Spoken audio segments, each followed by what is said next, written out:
હે? એક જ જન્મમાં કેટલા વરઘોડા કરે? હું એ જ કહું છું સાહેબ, હું આચાર્ય ભગવંતોને કહું છું સાહેબ, કે સામાન્ય રીતે તમે જેને સંસારીઓ કહો છો અને ભોગી, તમે ત્યાગી કહેવાય અને સંસારીઓ શું કહેવાય? ભોગી.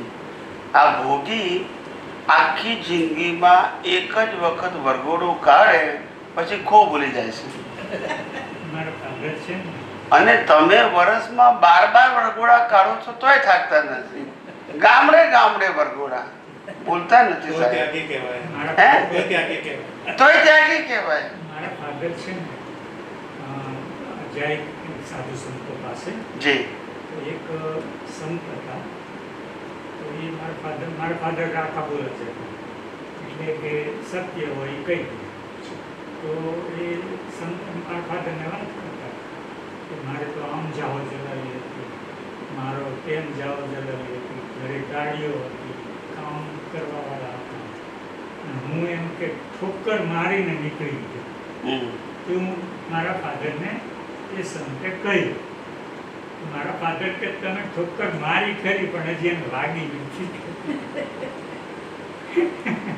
તો મારી સાચું, તમે મારી પણ વાગી નથી, નહીં તો તમે મને આ યાદ જ ન કરો. યસ, જે વસ્તુ યાદ આવે છે એ ત્યાગી જ નથી. ત્યાગે છો છોડી મીન્સ મારી નથી, પછી એને કાઉન્ટ કરવાની, એની પ્રાઇસ કહેવાની શું જરૂર છે ભાઈ? પણ એ મારું છે માન્યું એ જ wrong belief છે. એ જ તો ત્યારે તો કીધું કે ભાઈ આટલા 2, 5, 10 કરોડ રૂપિયા મૂકીને આવ્યો છું દીક્ષા લેવા. ખ્યાલ આવ્યો? એટલે કોઈ પણ હોય, ત્યાગ હોય કે સંન્યાસી હોય, પણ આ જે અજ્ઞાન છે, મેં ત્યાગ્યું, બસ એ અજ્ઞાન. ત્યાં problem છે. અને એનો અહમ હોય, શું છે? મેં આટલો ત્યાગ કર્યો. અને અહમ જ તમને પાડે છે.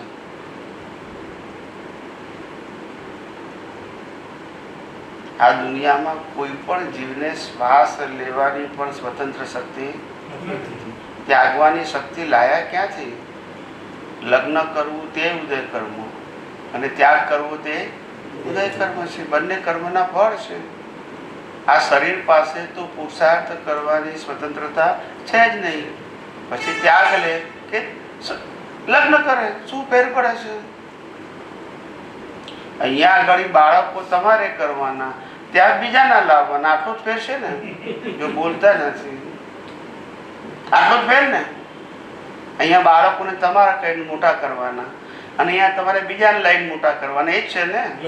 જો બોલતા નથી, ફેર શું છે? આનો આ જ ખ્યાલ આવ્યો? પહેલા તમે કહેતા હતા મારા મામા છે, હવે કહો છો સંસારી મામા. બોલતા એવું થાય ને? મામા તો ખરા છે. સંસારી શબ્દ લાગુ પડી ગયો. અમારા બેને દીક્ષા લીધી છે, હમણાં 3 દિવસ પહેલા જ મળવા ગયો હતો, શાંતિનગરમાં, ઉસ્માનપુરા દેરાસર પાસે. તો બધા સાધ્વીજી નવા નવા હતા એટલે મને ના ઓળખે, એટલે એમ કે આ મારા સંસારી ભાઈ છે. સંસારી ભાઈ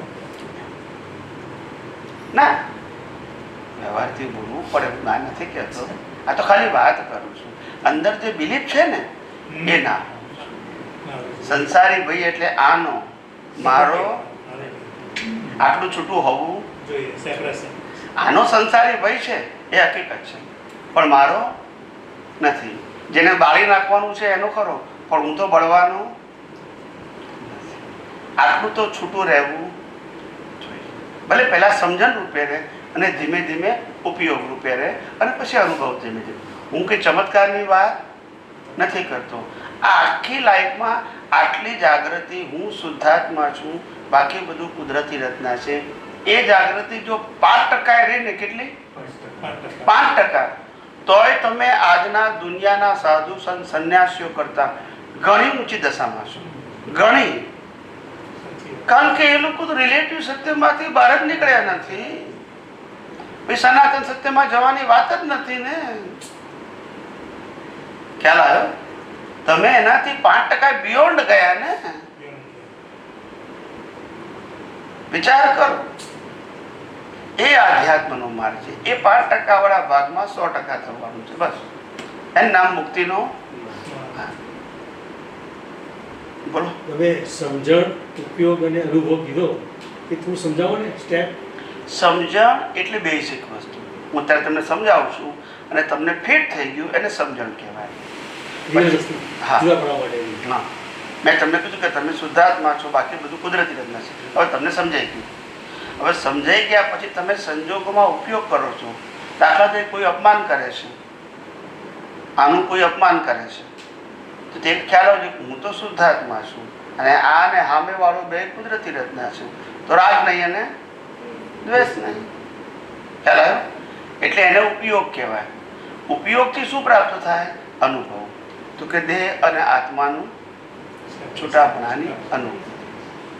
ખ્યાલ આવ્યો? સમજણ, ઉપયોગ અને અનુભવ. સમજણ વગર ઉપયોગ કેમ ન થાય? પહેલું સમજણ જોઈએ, પછી ઉપયોગનો ઉપયોગ કરવાથી અનુભવ થાય. આવી આ પ્રક્રિયા છે. એમ કરતા કરતા ધીમે ધીમે આગળ. આમાં કોઈ સ્પીડ કામ સ્પીડ નહીં કરે કામ. પણ આ બધી વસ્તુ અંદર જ થતી હોય ને, બહાર કોઈ દેખાય નહીં ને. શું? આ વસ્તુ બધી અંદર જ થતી હોય ને, અંદરની સાઈડમાં. બહાર આપણે બધું કરતા હોય, સામે વ્યક્તિ એવું ના ખબર પડે કે આ જુદું પાડી રહ્યો છે કે આ કરી રહ્યો છે.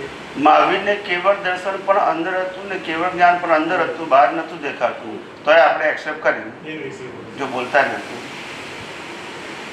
યસ કે નો? આત્મા એ અંદર જ છે, બહાર દેખાતો. યસ કે નો? હંમેશા જ્ઞાન અને દર્શન જે સનાતન છે એ અંદરની પ્રક્રિયા છે. આ બહારના જ્ઞાન દર્શન તો આર્ટિફિશિયલ છે. કેવા છે? ત્યાં ઓનલી ફોર લિવિંગ લાઈફ. શેના માટે છે? જીવન જીવવા માટે છે. એ કે સાચા જ્ઞાન છે? આર્ટિફિશિયલ છે. શું છે? આર્ટિફિશિયલ. જીવન જીવવા માટે. સાચું જ્ઞાન આત્મામાં છે કે જેને આ બાહ્ય જીવન સાથે કોઈ લેવા દેવા નથી, જે આખા બ્રહ્માંડને અનકવર કરે છે એનો પ્રકાશ. એવી જેનામાં શક્તિ છે. જો તમારા અજ્ઞાનના આવરણ ખસી જાય તો એ જ આત્માની શક્તિ ઇનફાઇનાઇટ થઈ જાય. પણ તમારા અજ્ઞાનના આવરણ જ એને રોકે છે. ખ્યાલ આવ્યો? સૂર્યનારાયણ આટલો પાવરફુલ છે ને આખી દુનિયાને પ્રકાશિત કરે છે. પણ એ સૂર્યનારાયણ જો આંખ બંધ કરી દઉં તો દેખાય. એટલે મારી શક્તિ સૂર્યનારાયણ કરતા પાવરફુલ કહેવાય ને, જો બોલતા નથી. હવે ખ્યાલ આવ્યો? ખ્યાલ આવ્યો? લોકો આવું કહે છે કે અનંત શક્તિ વાળો આપને ફસાયો કેમ? અલા, એ ફસાયો નથી, અજ્ઞાનથી તું ફસાયો છું. એ તો એની જગ્યાએ જ છે. તમે સૂર્યનારાયણ આંખો બંધ કરી નાખો, એને શું ફેર પડશે? એને શું ફેર પડે? એમ તમે આત્મામાં છો તો આત્માને ના માનો તો આત્માને શું ફેર પડે? આત્માને આત્મા માટે માનવાનું છે, તમારા માટે માનવાનું છે કે તમને ખબર પડી જાય કે હું આત્મા છું, શરીર નથી. એ અજ્ઞાન કાઢવા માટે. આત્માને શું જરૂર છે? આત્મામાં તો અજ્ઞાન છે જ નહીં. આ સમજવાનું છે.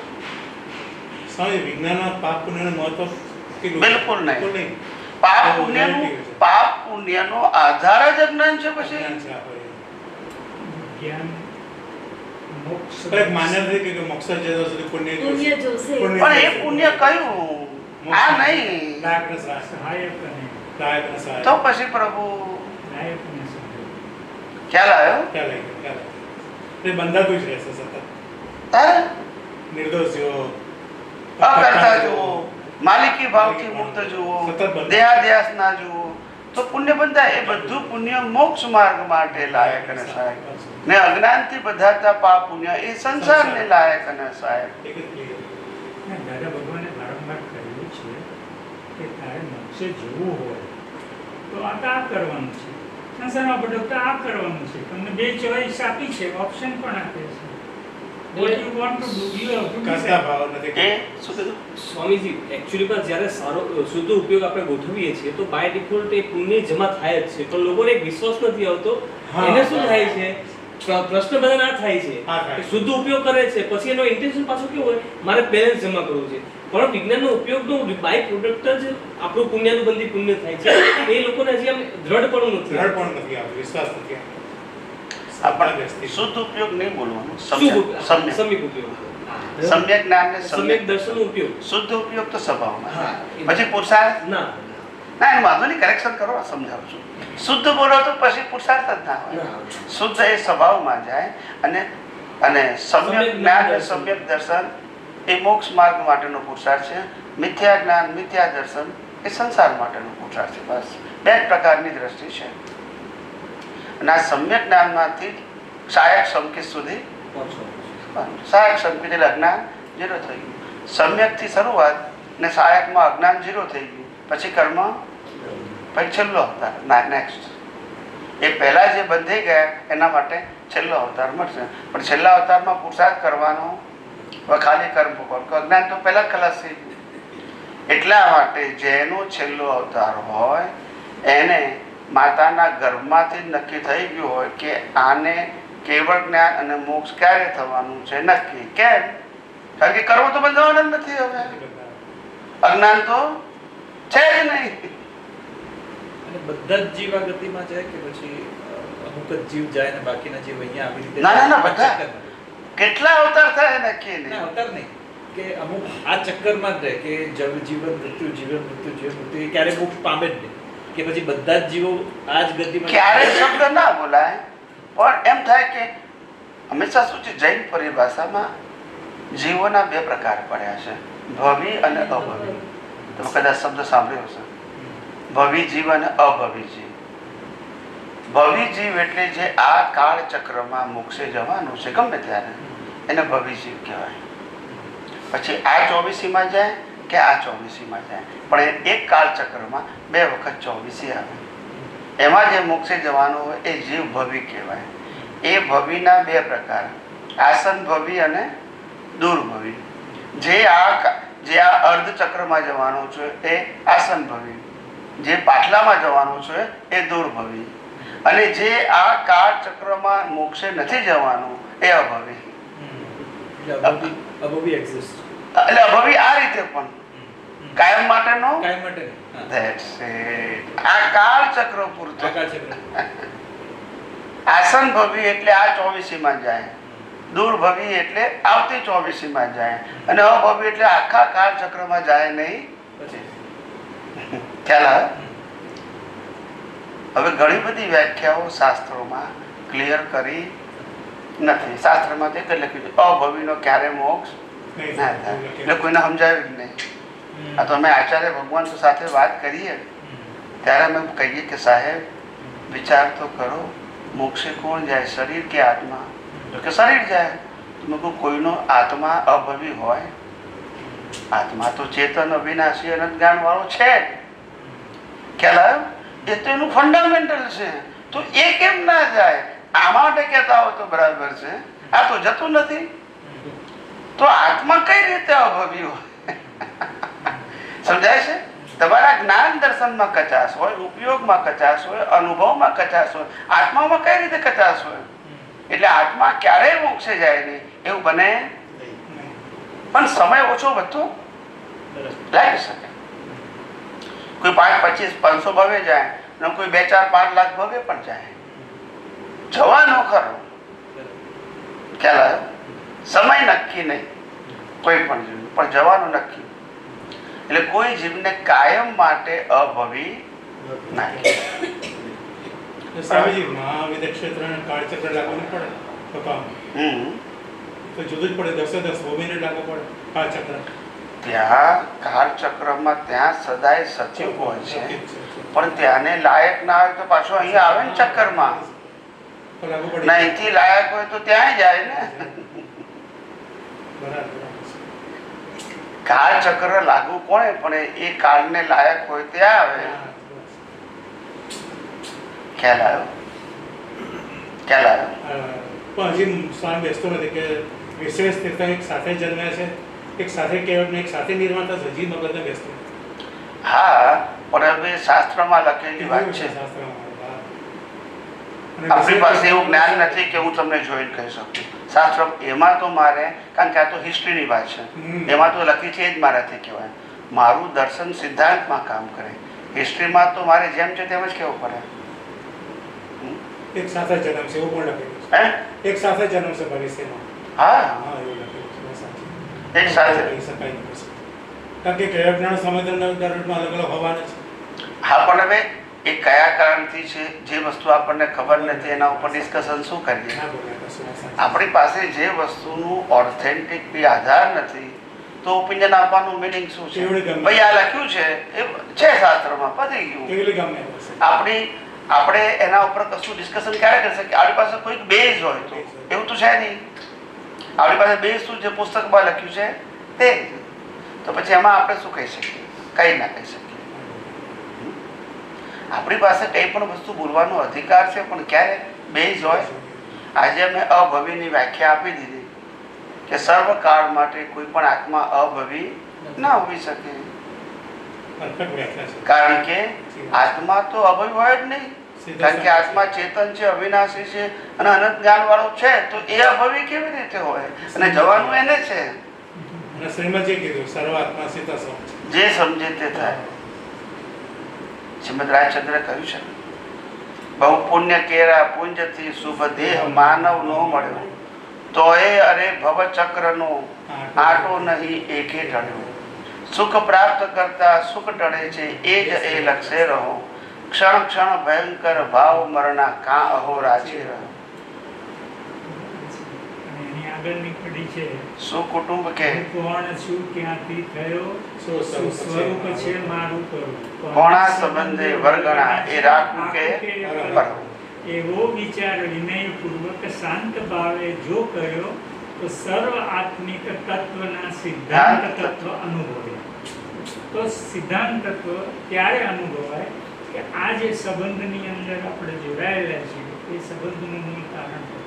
અને એના માટે તો ખાસ શ્રીમદજીએ એક કીધું છે કે ગુરુ કોને કહેવાય? એ બહુ સરસ વાત કરી છે. આત્મજ્ઞાન સમદર્શિતા વિચરે ઉદય કર્યો. અપૂર્વ વાણી પરમ શ્રુત સદગુરુ લક્ષણીય. પણ હવે આપણે લોભથી જઈએ છીએ કે જ્ઞાન પ્રાપ્તિ માટે જઈએ છીએ? એ આપણે વિચારવાનું કે મારું આટલું કામ કરી દો. ધીમે ધીમે આજ આપણે સમજવાનું છે ને. આ સમજવાનું પણ સમજણ એક જ રસ્તો છે. જેમ કે જે હિન્દુ ધર્મ છે એમાં જ્ઞાન યોગ, ભક્તિ યોગ, કર્મયોગ એવું આપ્યું છે. એ બધું આમાં સમજ જાય. હા, એટલે પણ what I was trying to differentiate is કે એમાં એવું કહે છે કે તમે ભક્તિ યોગ છે કે તમે ભગવાન ભગવાન ભગવાન ભગવાન ભગવાન ભગવાન કરો તો તમારામાં જે નેગેટિવિટી છે એ ના આવે, તો તમે ઓલરેડી મોક્ષમાં જાઓ કે વૈકુંઠમાં જાઓ. જ્ઞાન યુગમાં જ્ઞાનથી તમારું થાય, અને કર્મયુગથી તમે એવા કરો તો તમારું પેલું સદગુણ આવે, એમાં તમોગુણ આવે, રજોગુણ આવે. તો આ જે તમે ફિલોસોફી જે કહો છો એમાં સમજણથી જ આ દ્રષ્ટિ કેળવાશે અને રહેશે, કે એમાં બી બીજી ક્રિયાઓ એવી કરી શકીએ કે જેમ કે જૈન ધર્મમાં સામાયિક પ્રતિક્રમણ એ બધું કીધેલું છે, એનાથી પણ એ રસ્તે બી જઈ શકે. હું સમજાવું તમને. જો પહેલી વસ્તુ એ છે કે સ્ટાન્ડર્ડ એને કહેવાય જ્યાંથી આગળ વધવાનું છે. અલ્ટિમેટ એને કહેવાય ત્યાંથી આગળ વધવાનું. એટલે ધર્મને સ્ટાન્ડર્ડ કહેવું હોય તો કોઈ વાંધો નથી, પણ ધર્મને અલ્ટિમેટ કહેવું હોય તો પ્રશ્ન છે. સ્ટાન્ડર્ડનો કઈ વાંધો? તમે કોઈ સ્ટાન્ડર્ડ ઉપર છો એ તો ના કેમ કહેવાય? આપણે બાળ મંદિરને પહેલા ધોરણને સ્ટાન્ડર્ડ તો કહેવું જ પડે. આપણે really not compare with the PhD, પણ એને સ્ટાન્ડર્ડ તો કહેવાય જ ને. એમ સ્ટાન્ડર્ડ કહેવામાં કોઈ વાંધો નથી કોઈ પણ ધર્મને, અથવા કોઈ પણ શુભ ક્રિયાને. પણ તમે જે વાત કરી જ્ઞાન યોગ, ભક્તિ યોગ ને કર્મયોગ, એ તેને અહીંયા સમાય છે આધ્યાત્મમાં. શું કીધું? જ્ઞાન યોગ, ભક્તિ યોગ અને કર્મયોગ. આ ત્રણે આધ્યાત્મ વિજ્ઞાનમાં સમાય છે ને ત્રણે ત્રણ દ્રષ્ટિમાં સમાય છે. ફિઝિકલ ક્રિયામાં આવતું નથી. પહેલું જ્ઞાન યોગ એટલે કે હું કોણ છે તે જાણવું ને મારા સિવાયની દુનિયા કોણી છે, કોણ ચલાવે છે, કોણ બનાવે છે, કોણ અંત લાવે છે એને જાણવું, એનું નામ જ્ઞાન યોગ. શું કહેવાય? જ્ઞાન. પછી કર્મયોગ. કર્મયોગનો મતલબ હવે જે જ્ઞાન જાણ્યું છે એનો સતત ઉપયોગ કરવો, કર્મયોગ. શું કીધું? હા. અને ભક્તિ યોગ એટલે વળગી રહેવું. શું રહેવું? શ્રી રામ જય રામ જય જય રામ, વળગી જ રહેવાનું બસ. એટલે આ જ્ઞાન પ્રમાણે ભક્તિ થાય છે, જ્ઞાન પ્રમાણે ક્રિયા થાય છે, એને ભક્તિમાં વળગી રહેવું, વિકલ્પ કરવો નહીં. એટલે આ રીતે સ્ટેજ આમાં આવી શકે, જ્ઞાન યોગ, કર્મયોગ ને ભક્તિ યોગ. ખ્યાલ આવે? આમાં કહી શકાય. પણ આ જે જુદા પાડ્યા છે એ પક્ષ પંથ અને વાળા માટે, બહારના. ભાઈ અમારો તો જ્ઞાન યોગ છે, પેલો કે ના ના અમારો તો ભક્તિ યોગ છે, પેલો કે ના ના અમારો તો કર્મ. અલા ભાઈ જુદું નતું પાડવાનું. We all are United as આ યુનિવર્સલ સાયન્સ. સનાતન સત્ય કે આપણે બધા યુનાઇટેડ હતા, એક હતા. આ રિલેટિવ સત્ય શું થઈ ગયા? એટલે અભેદ એવા થયા કે એકબીજાને જ આપણે સાચું ખોટું કહેનારા થઈ ગયા. એમાં કોઈને બેનિફિટ, કોઈ વ્યક્તિ પ્રોગ્રેસ નહીં કરે. તમે મને 5 એંગલ જ ખોટું કીધું, હું તમને 10 એંગલ થઈ ગયો. એનું મિનિંગ શું છે? પણ બંનેમાંથી એક ગેઇન શું કરે છે? આ ઓપિનિયનની લડાઈ છે નહીં.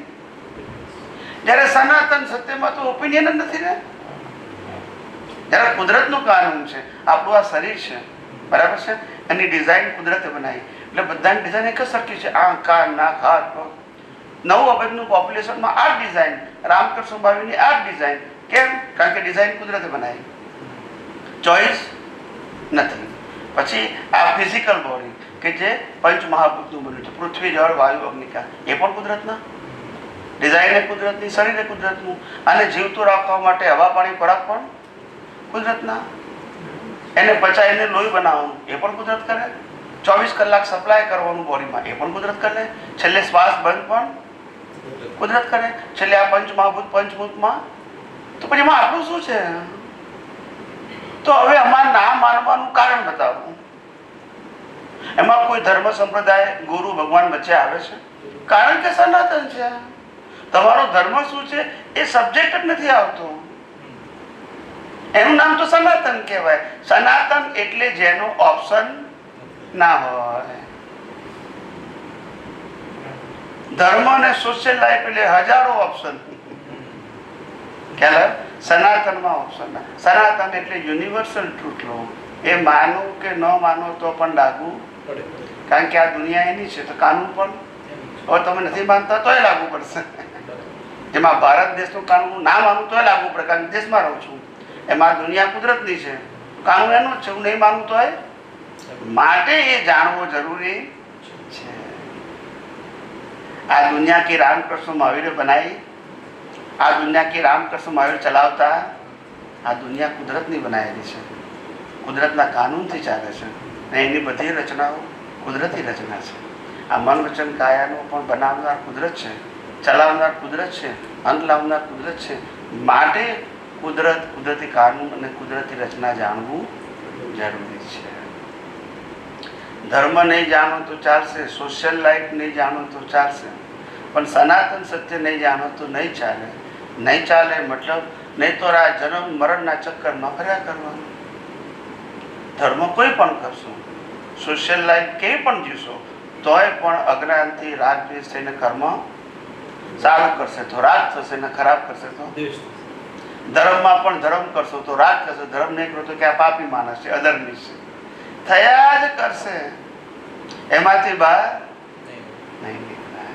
તો આ સનાતન સત્ય એવું છે કે તમને સામાજિક અને ધાર્મિક સત્યથી બિયોન્ડ લઈ જઈને યુનિવર્સલ ટ્રુથ લઈ જાય છે, જ્યાં કોઈ વિકલ્પ જ નથી. કારણ કે માનો કે ના માનો તોય લાગુ પડે છે, માટે જાણવું જરૂરી છે. આજે હું કોઈ ધર્મ ન માનતો હોઉં તો ચાલે, કેમ? એ નહીં માનું તો મને વાંધો નથી કઈ.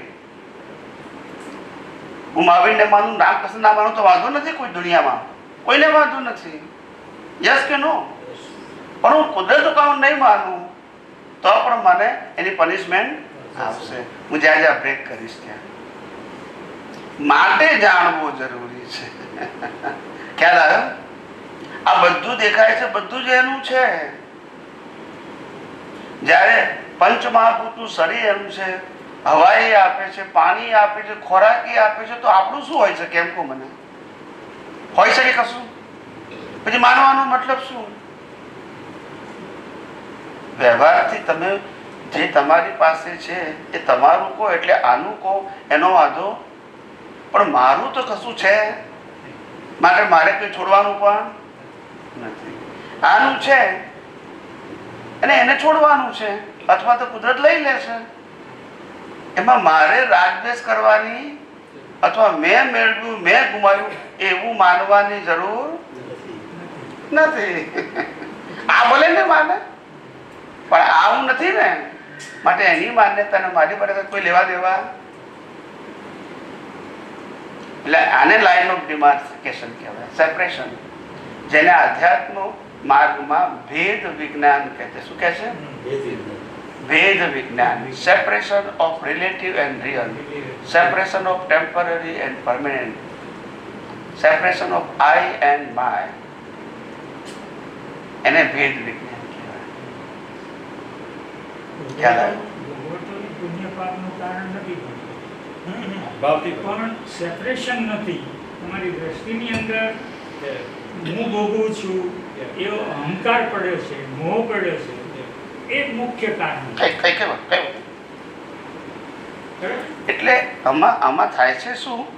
આમાં થાય છે શું સમજાવું તમને કે ભોગવટો પહેલી વસ્તુ સમજી લો.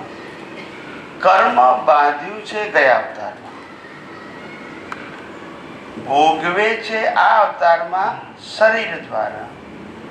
એ શરીર દ્વારા ભોગવાતું કર્મ એ ગયા અવતારમાં બાંધેલો અહંકાર જ અત્યારે ભોગવે છે. ગયા અવતારમાં ચાર્જ હતો, અત્યારે ડિસ્ચાર્જ. ગયા અવતારમાં લાઈવ હતો, અત્યારે મિકેનિકલ છે. એ જ ભોગવે છે.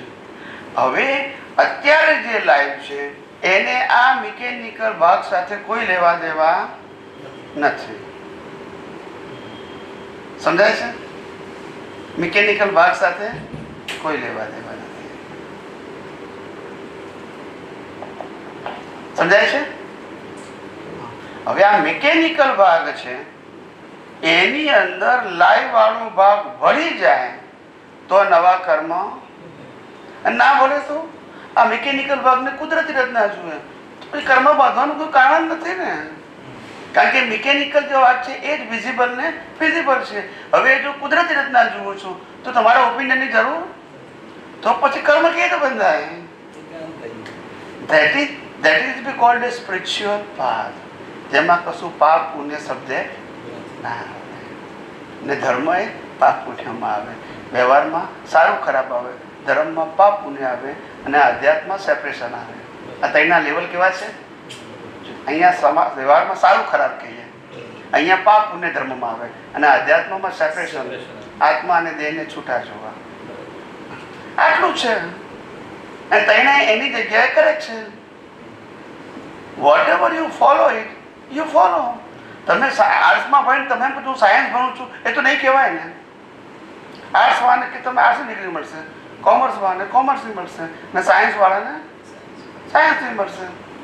ખ્યાલ? એટલે તમે જ્યારે સોશિયલ લાઈફમાં સારું ખોટું કરો છો તો એ આર્ટ્સ છે. તમે ધર્મમાં પાપ પુણ્યની વાત કરો છો તો એ કોમર્સ છે, અને અધ્યાત્મમાં સેપરેશનની વાત કરો છો તો સાયન્સ છે. બંને એની જગ્યાએ કેવા છે? પણ આ તો આર્ટ્સ ને કોમર્સ બે વાળા કે છે અમારું સાયન્સ છે. તકલીફ એ છે. જ્ઞાનીનું કથન છે ને સમજવા જેવું હોય છે. દાખલા તરીકે એક એક્ઝામ્પલ આપું કે એક ભાઈ એક બીજા બાજુના ગામમાં જાય છે અને એક ખાટલા ઉપર, ગામડામાં તો ખાટલા હોય, ખાટલા ઉપર એક વડીલ બેઠા હોય છે ને પેલો ભાઈ એમ કહે છે કે મારું કામ તો આવું છે ને તેવું છે ને બધા આવા છે ને પૈસા આપતા નથી ને તે મારે અહીંયા દુકાન કરવી છે તો કે અહીંયા એવા જ છે કે અહીંયા એવા જ છે કે પછી બીજો એક માણસ આવે છે, આ એક્ઝામ્પલ છે. બીજો માણસ આવીને એમ કહે છે કે મારું કામ તો બહુ સારું છે, બધા સારા માણસો છે, ઉધાર લઈ જાય છે, રેગ્યુલર પૈસા આપે છે, પણ મારે મારા ધંધાનો વિકાસ કરવો છે તો આ ગામમાં દુકાન કરવી છે, કરવા જેવી નહીં કે આ કરવા જેવી. એટલે ત્યાં પોઝિટિવ નેગેટિવ આખી વસ્તુ પકડાઈ પર્સપેક્ટિવ. એટલે જ્ઞાની છે ને એ તમારી સમજણને પાકી કરવા માટે અમુક પ્રકારના અમુક એક્ઝામ્પલ આપતા હોય છે. એ રિલેટિવમાં પણ ઘણી વાર જતા હોય છે. રિયલ જ્યાં સુધી રિયલ ન પચે ત્યાં સુધી રિલેટિવ એક્ઝામ્પલનો તમારો ઉપયોગ કરી આગળ વધવાની જરૂર છે. વિચાર કરો, કુદરત શું કહે છે? આ જગતમાં જન્મ્યા તે મરે ત્યાં સુધી કશું તમારું નથી, હું જ તમને બધું આપું છું, તમારા પાપ પુણ્યના ફળ રૂપે. અને તમે જેટલું વાપરશો એટલું તમે ભોગ્યું કહેવાશે, અને જેટલું ભેગું કર્યું એટલું તમારે મૂકીને જવાનું. એ તમારું નથી, એ તમારા વારસદારનું છે. કોનું છે? હા, એની પુણ્ય.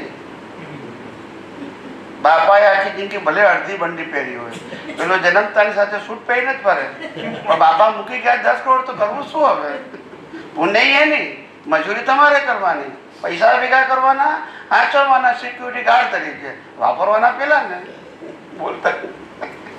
આનું નામ પુણ્ય. આનું નામ પુણ્ય. એના માટે એક સરસ એક્ઝામ્પલ મને યાદ આવ્યું અત્યારે કે એક નામ નથી, અત્યારે હું નામ ભૂલી ગયો છું. બહુ છે, જેમ આપણે અહીંયા બિલ ગેટ્સ એમ કહીએ છીએ ને, મુકેશ અંબાણી, તો એ પોતે એટલે નામ મને નથી ખબર, પણ એ વ્યક્તિ હોટલની અંદર જમવા માટે જાય છે.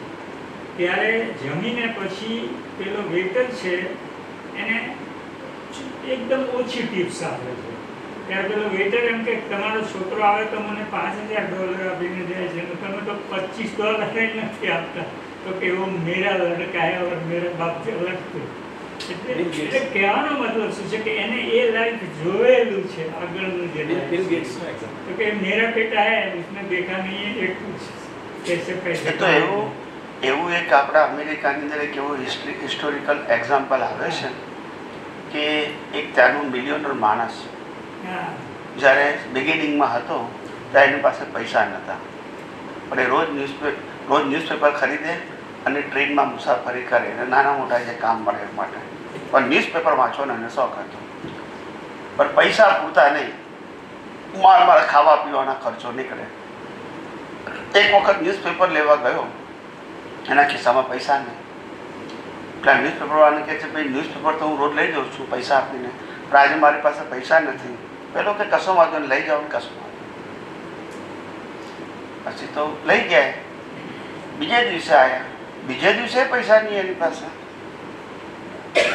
ત્રીજે દિવસે પૈસા નહીં, 3 દિવસ સુધી પૈસા નહીં. એમ કરતા કરતા એના જીવનનો વિકાસ થઈ ગયો પછી, ને બહુ જ અબજોપતિ થઈ ગયો. પછી એક દિવસ એ આ માણસને શોધતો આવે છે અને એને જે ખૂમચો હતો એને જગ્યાએ દુકાન કરી નાખી હતી એને. અને પેલો માણસ, રીચ માણસ એની સામે જઈને ઊભો રહેશે, કે છે તું મને ઓળખે છે? તો કે હા, તમે તો બહુ મોટા માણસ છો કે છે. તો કે છે પણ તને ખબર છે તે મને 3 વખત ન્યૂઝપેપર મફત આપેલા? તો કે આ યાદ છે ને? તો કે છે એનું અત્યારે શું કામ મને યાદ કરાવો છે? ત્યારે એને કીધું કે હું તને હેલ્પ કરવા માંગુ છું, તે મને હેલ્પ કરી હતી. ત્યારે એ માણસ જવાબ આપે છે કે મેં ગરીબાઈમાં હેલ્પ કરી હતી, તમે રીચ થઈને હેલ્પ કરો છો, કમ્પેરિઝન ના થાય. ના સમજાય? મેં ગરીબીમાં હેલ્પ કરી હતી, તમે રીચ થઈને હેલ્પ કરો છો, એની કમ્પેરિઝન. ને પછી આ વાત એને પત્રકાર પરિષદમાં કરી હતી. એને કીધું કે તમારા કરતા રીચ માણસ કોઈ આ દુનિયામાં છે? તો કે છે ને. એટલે બધાને આશ્ચર્ય થયું કે હમણાં કરતા રીચ માણસ આનો ફર્સ્ટ નંબર છે ને. ત્યારે એને કીધું કે જે હું જે રીચ છું અને આજે હું કોઈને હેલ્પ કરું એની જગ્યાએ જે પુઅર માણસ છે મને હેલ્પ કરી હતી એ મારા કરતાં વધારે રીચ છે. આપે એક દાખલો વચ્ચે સ્વામીજીએ સરસ આપેલો, સિંહ મુનિનો દાખલો હા. કે ઉછામણી કરે આપણે જૈનો યસ યસ બોલે હા. કે આરતી કોણ કરશે, તો અમુક કરોડો રૂપિયા Yes, yes. હતા એ 25 લાખ 50 લાખ 70 લાખ 80 લાખ એમ કરતા સુધી બોલ્યા. તો એક ભાઈને એવી ઈચ્છા હતી કે હું કેમ આરતી ન કરું. હવે એ ગરીબ હતો, એનું ઘર નાનું હતું, તો એણે એવું કીધું કે મારું બધું સમર્પણ. સર્વસ્વ. એ આપે કહેલું છે આ. એટલે મેં એવું કીધેલું કે એક ગામની અંદર એક બુઢી બાઈ છે, 80 85 90 વર્ષ થઈ ગયા છે. હવે કેટલું જીવે કે ના જીવે એ પણ નક્કી નથી, પણ આજે ગામની અંદર મંદિરનો વાર્ષિકોત્સવ હતો અને એને ભાવ થયો કે મારે આરતી કરવી છે. પણ હવે આ શેઠિયાઓ તો લાખો અને કરોડ રૂપિયા બોલતા હોય, આમાં આનો નંબર ના લાગે. અને એને ભાવ થયો કે હવે હું વધારે જીવું કે આરતી તો મારે જ કરવી છે. અને એમને હિંમત કરી માજીએ કે મારું સર્વસ્વ. એટલે પછી આરતી એને મળે. હવે આ સર્વસ્વ સામે એમાઉન્ટની કમ્પેરિઝન, એટલે એને આરતી કરી અને શેઠિયાઓએ આખી જિંદગી એને પાડી કે ધન્ય છે એમ કે તારી પાસે કશું જ નતું તો એ સર્વસ્વ આપ્યું, અમે તો અમારામાંથી કંઈક આપીએ છીએ. એટલે સરખામણી કંઈકની કિંમત નથી, સર્વસ્વ સર્વસ્વની કિંમત છે. That is the intensity. Intensity. તમારી કેટલી ઇન્ટેન્સિટી છે કે હું બધું જ આપવા તૈયાર છું. કાલે શું થશે એની મને ચિંતા નથી. થશે. So that used to be called a royal man. મેં રોયલ ને રીચની વ્યાખ્યા આપી છે ભૂતકાળમાં. બહુ જ સરસ હતું છે. Royal and rich.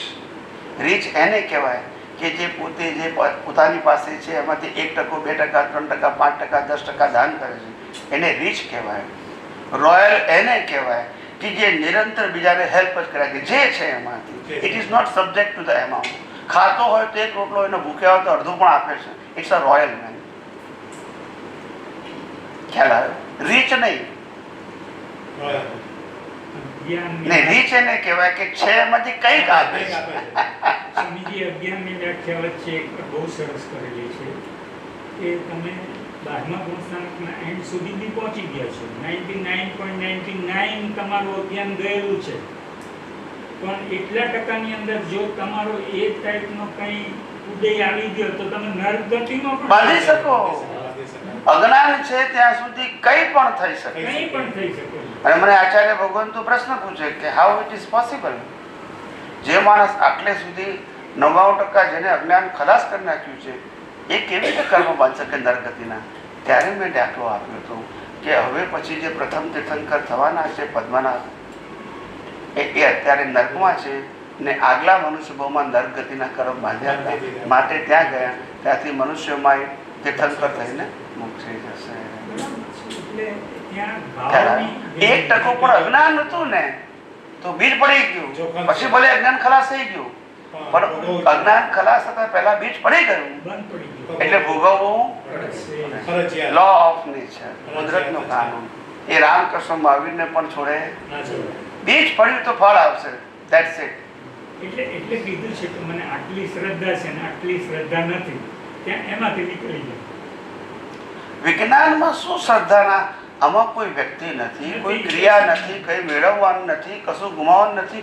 પોતે પોતાના ઉપર શ્રદ્ધા રાખવાની છે કે હું આત્મા સિવાય બીજું કશું નથી, હું અવિનાશી છું, જ્ઞાન શક્તિવાળો છું અને મારા સિવાય આ બધું કુદરતી રચના છે. એમાં આપવાનું લેવાનું છે જ ક્યાં? એમાં શંકા કરવાની જરૂર નથી. ક્યાં છે? છે જગતને આટલું ક્લિયર છે. યસ કે નો? આમાં કશું ગોળ ગોળ છે? જગતને બદલાવાનું નથી, અવસ્થાને બદલાવાનું નથી, મારે મારી જાતને બદલવાની છે. આ લોકો આને બદલવા જાય છે કે ભાઈ આને બાળવાની છે. અને ભાઈ ત્યાં અટકી પડે છે. તારી દ્રષ્ટિ બદલ ને, દ્રષ્ટિ આને બદલ- બદલીને શું કરીશ? સામે નથી. પણ લોકોને ખબર નથી પડતી ને આ વિજ્ઞાન નવું નથી. વિજ્ઞાન હતું જ, આ રીઓપન થયું છે. શું થયું છે? રિયો હંમેશા વિજ્ઞાન સનાતન જ હોય, એને કોઈ ક્રિએટ, પણ સમય સમય મહાપુરુષો અનુભવથી લોકોને એ જ વિજ્ઞાનને રીએસ્ટાબ્લિશ કરે. આ 24 તીર્થંકરો શું કીધું? એ જ વિજ્ઞાનને પોતાના અવતારોમાં રીએસ્ટાબ્લિશ કર્યું. નવું ક્યાંથી લાવે? વિજ્ઞાનમાં કશું નવું જૂનું છે જ નહીં. રિલેટિવમાં નવું જૂનું હોય, વિજ્ઞાન તો સનાતન હોય. પ્રેઝન્ટેશન નવું હોય, એક્ઝામ્પલ નવા હોય, પણ પ્રિન્સિપલ તો એક જ હોય. સ્વામીજીએ આપણને દ્રષ્ટિ આપી છે, જ્ઞાન આપ્યું છે, તો મૂળ વસ્તુ એક એક્ઝામ્પલ એ પણ છે કે એક સ્વામીજી પાસે તમે 1 મહિનો 2 મહિના 3 મહિના 4 મહિના એવી રીતે રહ્યા, પછી તમે બહાર નીકળો એટલે તમે દુનિયા બદલેલી તમને દેખાય. પછી તમે સ્વામીજીની પાસે આવીને એમ કહો કે દુનિયા બદલ ગઈ है, તો સ્વામીજી શું કહે? દુનિયા નહીં બદલ ગઈ है, તું બદલી ગયા. એટલે આ ખરેખર આ જગત જે છે એ જાણવા જેવું છે, પડવા જેવું નથી. નથી. Museum. You have to observe, not enter. જોવા જેવી દુનિયા. યસ, જોવા જેવું. અને સાહેબ તો આ કારણ આશ્ચર્ય છે કે તમારા દ્વારા આટલું સરળ ભાષામાં આ વિજ્ઞાનની વાતો આચાર્ય ભગવંતો પુસ્તક મંગાઈને સાંભળે છે. અમને નવું લાગે આપ્યું એકદમ વિજ્ઞાન. હું તો કહું છું આ વિતરાગોનું છે સાહેબ, મારું નથી. માલિક એનું નથી કોઈ વિશ્વાસ. આ તો હતું જ, એને રીઓપન થયું છે એ હું તમને તમારા મારફતે લીધું. I am not creator of this science. Yes right. પણ મારી પાસે દર્શન છે, તમારી પાસે પુસ્તકના જ્ઞાન છે. પુસ્તકનું જ્ઞાન લિમિટેડ છે. મને તો ઘણું બધું મળ્યું છે. એના ઉપરથી હું એક વસ્તુ મેં વચ્ચે સોંગ બનાવેલું, તો હું આપણે ઉપશ્રેયમાં જ્યારે જાઉં ત્યારે તમે જાણો છો કે હું ત્યાં કેવી એક્ટિવિટી કરતો હતો, ભાષણ આપતો. હું એ ગીત ગાતો હતો, એકની એક લીટી ગાઉં છું. સાધક જો ચાહે સમાધિ જીવન, નાયક બનીને જોયા જ કરું, ઉદય ભાવના વિધરમ, નાયક બનીને જોયા જ કરું. That we have to do. કારણ કે આપણે જીવન પ્રત્યેક સમયે પાસ થઈ રહ્યું છે, non stop, without your control. શા માટે તમે એની અંદર આટલો ઇન્ટરેસ્ટ ધરાવો છો? નાયક બની દરેક સંજોગો એક્સપાયર થઈ રહ્યા છે, એમાં તમે ઊંડા ઉતરો છો. તમે પરમેનન્ટ, સંજોગો ટેમ્પરરી, એમાં તમે ઊંડા ઉતરો છો. વોટ યુ વોન્ટ, તમારે શું જોઈએ છે એ પોતે જ એન્ડ થવા આવ્યો છે. તમે ચેતન છો, તમે અવિનાશી છો. સંજોગ કેવા છે? વિનાશી છે. વિનાશી છે. એની મેતે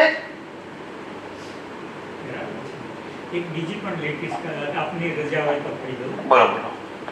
ચેતન વિચારીને તું, ચેતન વિચારીને તું ગારણામાં ધારી લે, સ્વ પર સ્વરૂપને સમજીને જીવન સુધારી લે, સ્વ પર સ્વરૂપને સમજીને જીવન સુધારી લે.